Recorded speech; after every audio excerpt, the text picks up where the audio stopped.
Hello, good people of the internet. And, well, whatever else you're viewing this on. Yeah, so this is what I'm at the moment. I'm just cutting this insulation out to size. I've put a couple of battens in here, as you can see. They're just something for the wooden floor to sit on. These are going to stick up slightly from the floor. Actually, no, they're not, because the floor is going to be quite thick, so they'll probably come out to about as level with the floor. It's all going to get laid over anyway with some lino or whatever, something easy to mop out. Easy clean stuff. British summer times and all that, we're going to be jumping in this thing with muddy shoes on and whatnot, so yeah. So I guarantee it's, whenever I go out, it's going to be raining. It's always my luck. Anyway, so far I've not messed up yet in terms of cutting. Well, I know I've done some horrific bodges like this thing here, but I can't really get that in there because it slots underneath this without taking these out. And I don't want to take those out again because they are in quite well. I have made it so I can take them out, but I don't want to. I know I've not painted them yet, but yeah, it's just going to get a bit of brush on stuff. It's not going to look good. This is all going to get covered anyway. Like I say, the line is going to come straight over this, and there's just going to be some nice neat cuts just to have the thing grip that, because it grips in sort of that, you know, it's got like a thing and it just clicks over it, grips on. Nice and easy. Right, where was I? Yeah. So, because of that batten, I've got to just marked out where I've got to cut it as a mark there and a mark here, and hopefully that will be good. I'm just going to measure how deep in I've got to get that in. Should be happy days. I've actually ordered. So this camera that I've got is the Panasonic HC VXF 990. Yeah, 990, which is what it is. 4K camera is quite an early one, I suppose. It's not a bad one. I got it, it was about 800 quid when I bought it, but now they've come down quite a fair way. That's with YouTube money, all saved up over the years. Thank you very much, everybody who's subscribed. And everybody who watches my videos, it's a big thank you. I do try and improve the channel where I can. The money just doesn't go on to, well, projects like this, it actually goes to equipment. Always open to suggestions, by the way, if ever you can think of things to improve my channel. I know my camera work is horrific. I keep trying to work, fix that, but, you know. One thing I have bought for this camera is a wide-angle lens. This camera, apparently, from what I've looked up everywhere, it's a 49mm screw. Because you can screw the lens off on this. It's a bit stuck on at the moment, but I've got one of those lenses where it the anti-lens flare thing on it. I can't remember. The Leica Decomar. Okay, don't know if that's what that is, but yeah, I don't really know much about this. But I've ordered a wide-angle lens. It was only like 12 quid. I thought, yeah, why not?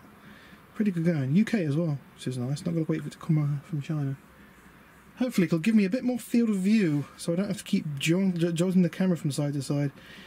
Because at the moment, if I wanted to show you the edge of the Celotex board, I'd actually have to pan the camera over. Whether the wide-angle lens should just about cover that area, so yeah, it'd be much nice. It also comes with a free macro lens. I don't know if it's going to be any good, but it's got to be better than nothing, surely. For doing stuff like this, I think it'd be ideal. I always thought that this thing doesn't display enough on the screen for saying how nice the picture is. You know, it's very focused. It's like I'm zoomed in all the time. You know, whoa, there we go in. But when you zoom right out, it doesn't zoom out far enough. Alright, anyway, let's get back on it. Yeah, there we go. It's cut out pretty good. Again, this video is brought to you by Crocs. Or fake Crocs, should I say, not real ones. It's a bit of a mess, but it's not going to be neat for where it is. Someone's got a drone out, I can hear it going around. I can't see it, but I can bloody hear it. Yeah. Gotta admit, if I had one, I'd be out playing with it. Yeah. I've got bits of steel. I don't really want to leave them under the floor. I did sweep this out, but I'm still finding bits of steel from when I was drilling the holes out in the floor. I don't like the idea of, if I do spill something in here and it goes into the floor and then down underneath all this lot, it's going to sit there and it's going to rot out the floor. It's the one thing that really bugs me about this idea. I mean, I know you've got to have a damp-proof membrane, and I've half done it, and I'm going to obviously lift this floor up when I've put the plyboard down on this floor and cover over this one as well, so I'll overlap the two sheets. But yeah, hopefully this God, that's a bad cut. Oh well. Hopefully this will sit in here and yeah, like that. That'll do. Bit of a gap, but nothing over the top. I can soon do that. And yeah, I'll just fill the gaps in with things like this bit of offcut here, which was from a piece I had to cut not straight because I'm not very good at doing measurements. I'm not going to lie, I'm pretty appalling at doing measurements. Most of it is guesswork. Oh, the wind's picking up too. That means the weather's going to change. Jam that in there, look. The other way around, let it go in. Yes, look at that, look. Yeah. Like it was made for it, look. I love it when a plan comes together. Yeah. Good trying to put any weight on this because this stuff bends in very easily. It dents very easy. Which is the reason why I put the board down on this side. I've not screwed it in yet, but it's just down on something to rest on. Interesting thing is going to happen when I come to cut the holes out in these. For these in the big plywood sheet. Don't know how I'm going to do that actually. One plan I did have, and it's not probably a very good one, but is to paint all this with like grease or something that's easy to clean off.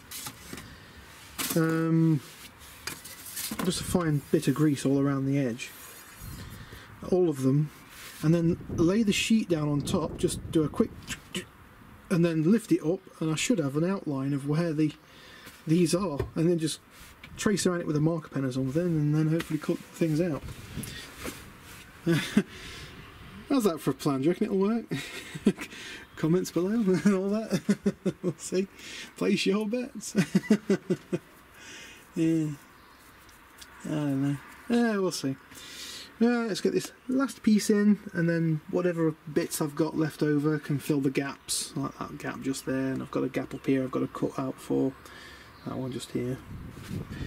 Diesel heater's going to go under this seat somehow, some way, somewhere. It's going to go under there.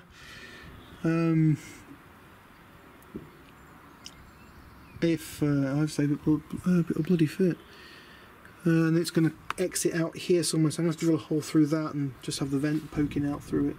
That's going to be autocopped anyway. That just got to get around to it. Probably should have done the autocobbling first, but screw it. Screw it. This isn't made to test my skills, it's just made to, I guess, test my skills, I guess, but whatever. Anyway, enough talking. Alright. So, damp-proof membrane going down. Yay! Well, the next step after this is to put down the plywood flooring. Like I say, I'm reusing the original floor, so it'll be good. Just had to pause my music. Got the old Amazon Alexa app going there. Some of the old school stuff from my school days. Cool stuff. Of course, I've got to pause it. Don't want to get the old copyright infringement, whatever it's called. Infringement. Yeah. Right. So, all I've got to do now is cut this into a rough shape. The job will be a good one. I really hope this is going to work out well. I'm hoping that these seat runners, because there's a big lot of space slack in the bolt holes, I'm hoping that that slack, as I've bolted them down, isn't affected the where the seats sit, if that makes sense. I'm hoping there's enough tolerance in the seats that they'll still clamp on and be okay with it.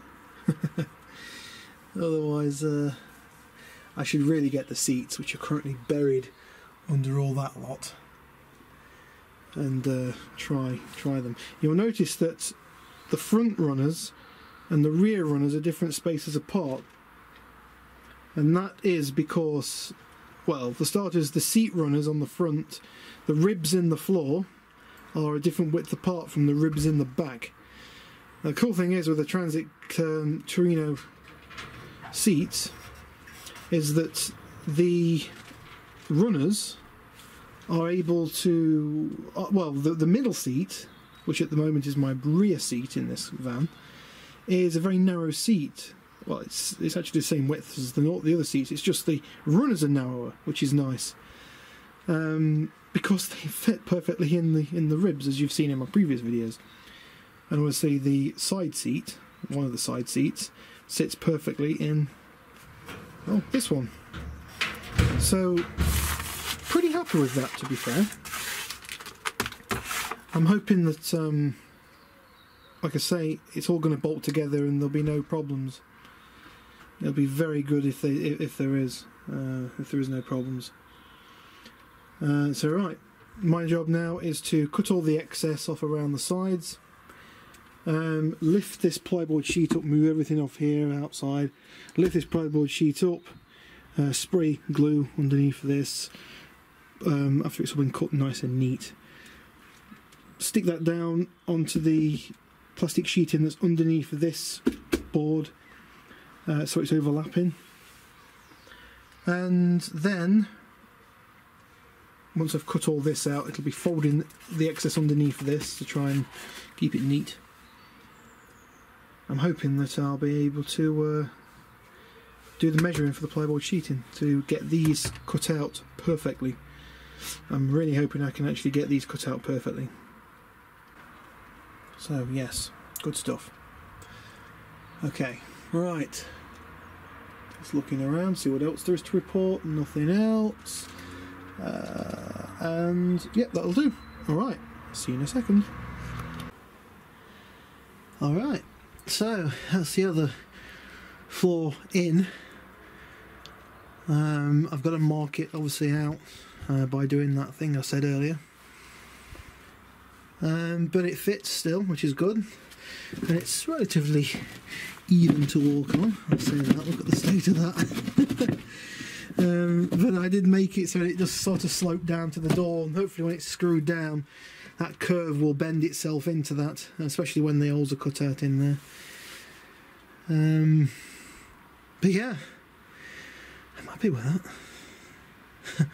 For now anyway. This sticky stuff's hard to get off, whatever it is, this double-sided sticky stuff, it's brilliant. I want some. And get some for the for when I get the lino in here. This wooden floor is a bit mucky. I'm still tempted to take it out and give it a wash with the hose pipe. I know you're not supposed to, you imply, but if we're going to get a couple of nice hot days, I'll just leave it in the sun and it should dry out. I could just leave it. I think I could just leave it. It doesn't smell or anything. It's only had lawnmowers on it. I'm pretty sure that if you look on this thing here, there's markings there and markings just there, and I'm pretty sure that's where the two wheels of the lawnmower would have been. You know what I mean? So that's where it would have been sat, just there, butted up against it, you know. Whatever. Anyway, time to go in. Not sure what I'm going to do about that vent yet. Worry about that later. For now, it's in time. Thanks for watching. Peace out.